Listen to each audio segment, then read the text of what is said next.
ہماری جی T V کی ہی رمضان نشریات عرفان رمضان میں اہل حدیث مکتب کے ایک نامور عالم دین ہیں قاری خلیل الرحمان جاوید صاحب، ان کی اور مفتی رشید صاحب کی آپس میں کسی موضوع پر بحث ہوئی، 3 طلاق کا موضوع تھا، اور آپ اس موضوع پر بہت زیادہ ووکل ہیں۔ 3 طلاق کے موضوع پر آپ بولڈ بھی بولتے ہیں، سخت بھی بولتے ہیں، کچھ موضوعات ایسے ہیں۔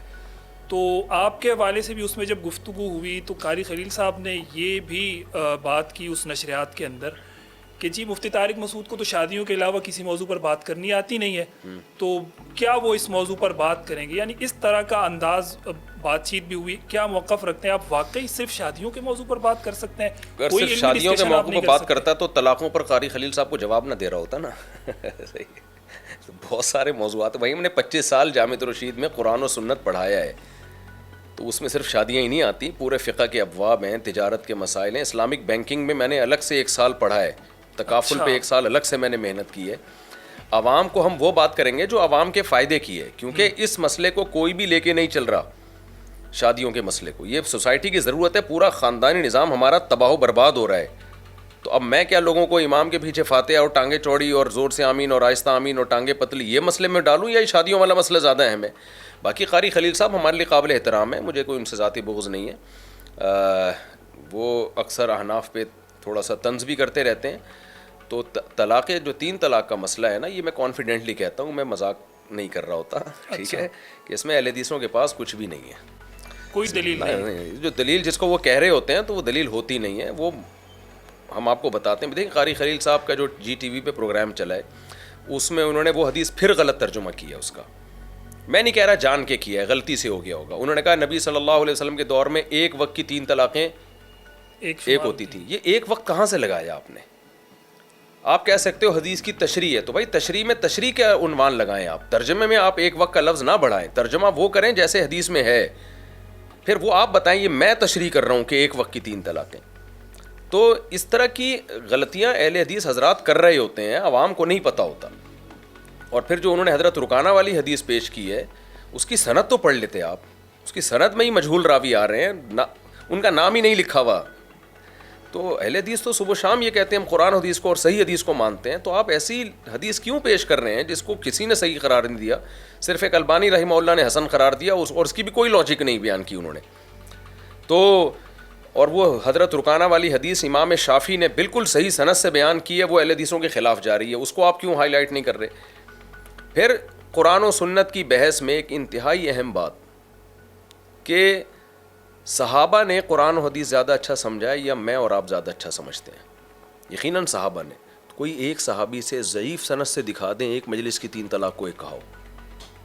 جب ہم اہل حدیث سے یہ بات کرتے ہیں تو اہل حدیث کہتے ہیں کہ ہم نے صحابہ کا کلمہ نہیں پڑھا، ہم نے کلمہ نبی کا پڑھا ہے۔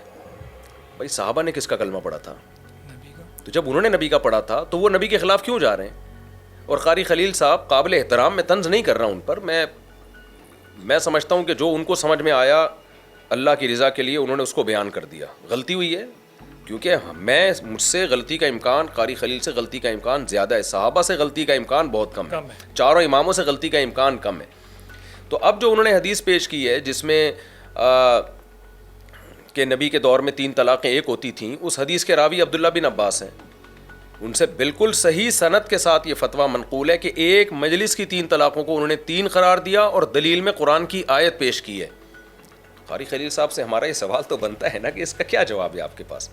میں نے اہل حدیث علماء سے اس کا جواب پوچھا ہے کہ عبداللہ بن عباس تو دلیل میں قرآن کی آیت پیش کر رہے ہیں کہ 3 طلاقوں کو فتویٰ دیا انہوں نے کہ اکٹھی کو 3 ہوئی ہیں، تو وہ تو دلیل بھی دے رہے ہیں، اور وہ کیوں نبی کے قول کی مخالفت کر رہے ہیں اگر نبی ایک مجلس کی 3 کو ایک کہتے تھے، جبکہ اس حدیث کے راوی بھی عبداللہ بن عباس ہیں؟ تو اہل حدیث عالم نے مجھے یہ جواب دیا کہ ہم نے کلمہ نبی کا پڑھا ہے، عبداللہ بن عباس کا نہیں پڑھا۔ میں نے کہا عبداللہ بن عباس نے کس کا کلمہ پڑھا تھا رضی اللہ عنہ؟ یا تو ان تک حدیث پہنچی نہ ہوتی نا، حدیث بھی پہنچی ہے تو بھائی جو حدیث کا مفہوم عبداللہ بن عباس سمجھ رہے ہیں وہ زیادہ بہتر ہے، اور جو حدیث کا مفہوم آپ بیان کر رہے ہیں وہ صحیح نہیں ہے۔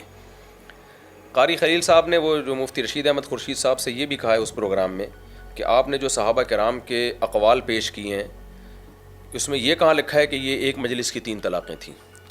صحابہ کے جو اقوال پیش کیے نا مفتی رشید احمد خورشید صاحب نے، کہ اس میں یہ پیش کیا کہ یہ صحابی بھی 3 کو 3، یہ تو قاری خلیل کے پاس ایک ہی جواب تھا کہ اس میں یہ کہاں لکھا ہے کہ یہ 3 ایک مجلس کی تھیں؟ لکھا ہوا ہے اس میں ہی وہ, کیونکہ صحابی جب ان کو فتویٰ دے رہے ہیں کہہ رہے ہیں تم نے خدا کی نافرمانی کی ہے, تو نافرمانی ایک مجلس کی 3 طلاقوں میں ہوتی ہے, 3 مہینوں کی 3 طلاقوں کو نافرمانی نہیں کہا جاتا. ان میں ایک حدیث میں یہ ہے کہ ایک صحابی نے 100 طلاقیں دی ہیں, تو کیا وہ 100 مہینے میں دی تھی انہوں نے؟ تو وہ واضح ہے, صاف پتہ چلتا ہے اس سے ایک مجلس میں 3 طلاقیں ہیں, اور تبھی تو کہہ رہے ہیں غضبناک بھی ہو رہے ہیں, غصہ بھی ہو رہے ہیں. عبداللہ بن عباس کہہ رہے ہیں تم میں ایک شخص حماقت پہ سوار ہوتا ہے اور آ کے مجھے کہتا ہے کہ یبن عباس یبن عباس ہے ابن عباس, تو فرمایا انک لم تتق اللہ, تو اللہ سے ڈرا نہیں ہے, اللہ کے بتائے ہوئے طریقے کے مطابق طلاق نہیں ہے, جلد بازی کی ہے تو نے, دھڑ دھڑ دھڑ طلاقیں نکالی ہیں, تو تیری بیوی تجھ سے جدا ہو گئی ہے. ان سب باتوں کا ہمارے اہل حدیث بھائیوں کے پاس کوئی جواب نہیں ہے.